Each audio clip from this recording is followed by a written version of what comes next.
What is it like to play for the Canes? In this video, we will be taking you on an exclusive journey with the Canes 14U national and American teams at their training weekend in Durham, North Carolina. To start the weekend, players got to watch Notre Dame take on UNC. Get up! Yeah! This was followed by an intense practice held by Coach Dan GITZEN. It's a good opportunity for us to work hard today. Let's go to work.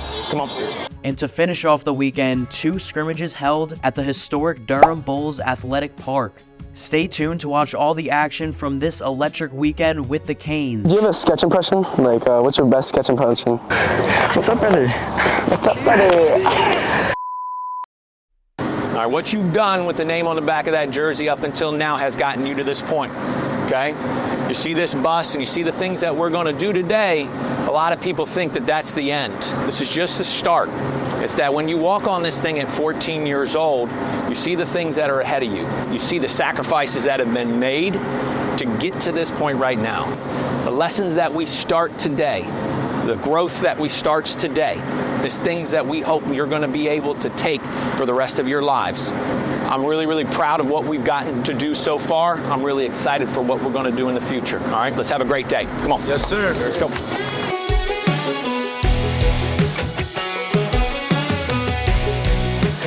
All right, so we got Bojangles. We're at UNC right now. We got some fries and chicken tenders. Always gotta peep the honey mustard, you know what I mean? Honey mustard going right with it. Got the little cup with the UNC Sprite in it. And yeah, that's the meal. Good, like 8.5, 8.5. So fastball. Oh yeah. No, by the way, this is for the game. Oh, for the game? No, how would you do off this pitcher? Where'd he go? Off this pitcher? Get out! Off this pitcher, I'm going yard like this guy. Luke, that's the yeah. It's not the fastest, but like it's nasty. I went to the Dominican Republic and I faced this kid throwing 97. I'm not even kidding. I lived there for like 4 months. Coaches are going to get you moving here today, all right? We got a lot of stuff to work on, and tomorrow we're going to scrimmage, so we got a good less than 24 hours to get better. Let's dedicate it to getting better today, all right? Let's go, come on. Bring it up, bring it up, let's go, let's go! Canes on 3, 1, 2, 3, Canes!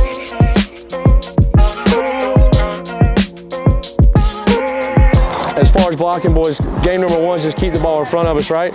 I want to start down on our knees first, okay, glove between us, and we'll just throw 5 off of our chest. Yep, so like I said, we're receiving, how we're moving our hips side to side. Same thing here as we're blocking. Okay, don't just throw everything straight in his belly button, make him have to shift a little bit. Ball's going to hit a footprint, it's going to hit the plate, we got to be able to move while we're down. Now, boy. Good.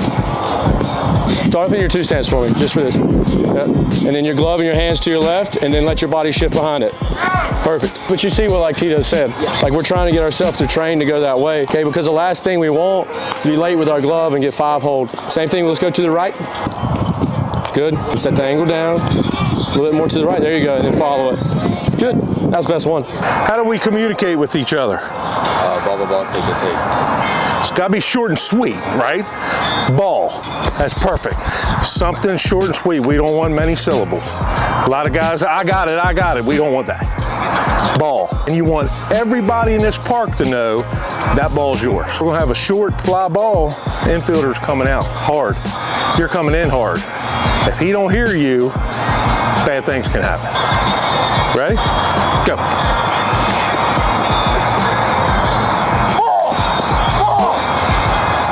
So he calls you off, right? Is your job over then? Get behind him. If he misses it, you got to be right there. Good, good. Ready? Go.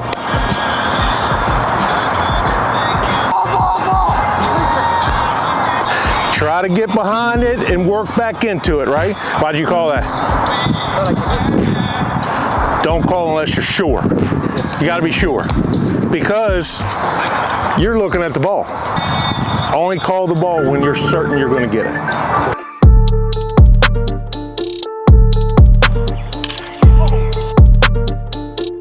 It's a great first day. It's a long first day, and we do it for a reason, because it's going to be a long first day when they're in college for the first time on the road, and they've got 10 o'clock meal and 11 o'clock hitting, and then they go back in to hit again, then they go play a game, and then they come out of that game and they're going to go work out afterwards. It's a long day, but if they can handle this stuff, they can handle some of the triple headers at the end of the year. Can you just talk us through the first drill that you were doing down the line here and really explain it to those guys? 45 feet. Hey, we're gonna square our hips and our shoulders. We're gonna turn. Okay, again, same thing, get to here, let's not get over-rotated. I mean, the number one thing that we try to teach guys when they come in here is how to play catch. I learned really, really early in my coaching career when I was trying to help guys get to college that the number one thing that college coaches come and watch do is, can the guy play catch? All right, does he have a plan for what he's gonna do? Is he intentionally coming to the ballpark and saying, I have a purpose for getting myself ready to go today? For us, I watch kids around the country, around the nation, they come out and they toss the ball around for about 15 minutes and they think they're ready to go play a game where in a split second, you gotta make a throw, max effort, on the run. They don't know how to play catch. So we intentionally do things, play catch, by building blocks from starting down on a knee to make sure that they're in line, getting up and making sure that they're getting their front side over their hip, then feeling themselves through their backside. And all the while, we're not only learning how to throw at the base or level, but we're always learning how to play catch by moving our feet, moving our hands, and putting ourselves in a good position. If you're an infielder, I want you to walk it off. If you're an outfielder, I want you to get over the front side, come with shoulders down. Our job for this is not only to get them to the elite level, but it's to make them elite human beings. And elite human beings care about the little things. I talk about intent and presence a lot. Okay, you can be a really good baseball player, but you're not present with the people around you. You know, if a coach goes to you in college and asks you to do something and you think that it's beneath you because you're a really good baseball player, you're not gonna last there. And that's what we do here today. It's not so much that I need to teach them how to throw the ball. It's the fact I want to see how intentional they are with what they do. How important is like the Canes family? It's a different bond. It's a bond with kids like PJ Morlando, who was 14 years old, and I found him out of Myrtle Beach, North Carolina, because someone said, you got to go get this kid, and I called his dad, and you know, next thing you know, he's there, and now he's the #1 player in the country. It's like Joe Adell, who somebody told him that he was a pitcher only. He came to us, we gave him time and attention, put him out there and said, like, we're gonna give it a shot, bud, like, you go work hard and we'll do it. He comes out and goes from a guy who everybody thought was gonna throw on the mound to being the #1 outfielder in the country. Joe Adell sends this to right center field. It will not be caught. Before you know it, he's already at second base. When I was 15 years old, I was kind of in that crossroads between, was I going to pitch or was I going to hit? I was with the 15 to 16U team in the fall, then they let me hit. And I remember I struck out my first couple of at-bats. I'm like, man, they're not going to let me hit again. And then my third at-bat, I hit a ball and it had to be over 105 miles an hour, you know, off the top of the wall for a triple. They pulled me off to the side and they go, yeah, we think we're going to hit every day here. And that guy still comes back, still sees us, still gives us a big hug. It's like Andrew Abbott is in the Reds starting rotation, and that's a personal one for me.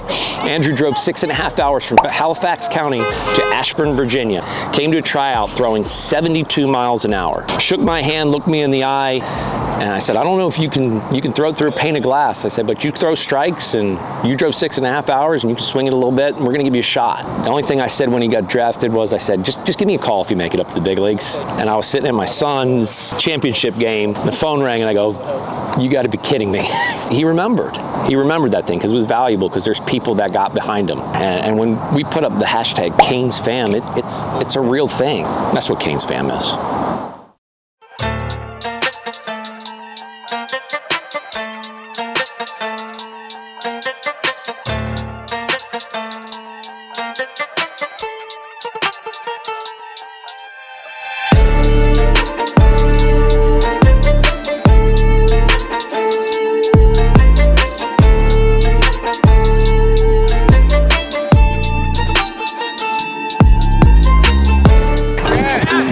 No. What do I think of Jinxie? Dude, Jinxie's awesome. I love R6. Did you play last night or did you go to bed? After we No, I'm gonna be honest, I played.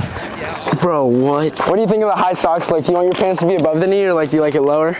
Honestly, I like the lower. The above the knee looks just like you look like a football player. I'm not digging it. I'm more of an above the knee kind of guy if I'm not wearing long pants. Real baseball players wear their pants below their knee. Well, you said you're from Virginia, right? Yeah. What's there to do in Virginia? Like, anything? There's nothing, bro. Virginia is so boring, bro. I'm telling you. It's the double sully for the summer. I'm thinking like the sprinkler that the Orioles do. Oh, the sprinkler. This is mine. Hold on. You throw it up, then you duck down. Oh, you duck. I like that one. I like that one. That's the best one. Oh, Get there. He's out. Frick. Make sure you're talking to him and you're dragging him along if you have a read, okay? And Chase the same way. You direct traffic. That's it, good. So what did we see? A little bit late on a fastball, right? If I remember correctly, he's fouled 2 of them off over there. So let's read this side. Hitter, green hitter. 1 to arm. There you go. And again, if you can stay late and create those angles, you create range for yourself. See if you can figure out, he's kind of quick, little knee to knee action, so kind of a slide step. So if you don't get a good jump, just shut it down. Oh, good idea. Come on. It's the worst. It's all right. We try it and see what happens. It's okay. Good idea. I like it. First of all, good job this weekend. Very, very good job. If you don't know what you need to work on, ask us. Because I think we've talked to every one of you about 1 or 2 things that we can do to get better, right? Because that's what this is all about. Nobody really cares how good you are at 14. It doesn't matter right now. What's gonna separate you from everybody else, all your friends at home, all your friends on other teams, is how hard you work. Surround yourself with people that are better than you. Hang out with older guys. Learn how to compete. Understand that when you wear this across your chest, when there's another team in that dugout, they're coming at you every single time. But even if you're not the best player out here, you have an opportunity to impress somebody every single time. As you move up the ladder, that's going to end up being high school coaches, college coaches. And so you have that opportunity. Don't give it up. Work your butts off till the next time we see you. Okay? Come back better. Come back stronger. That's how we get better as a team. Pick it up. Let's go! Let's go!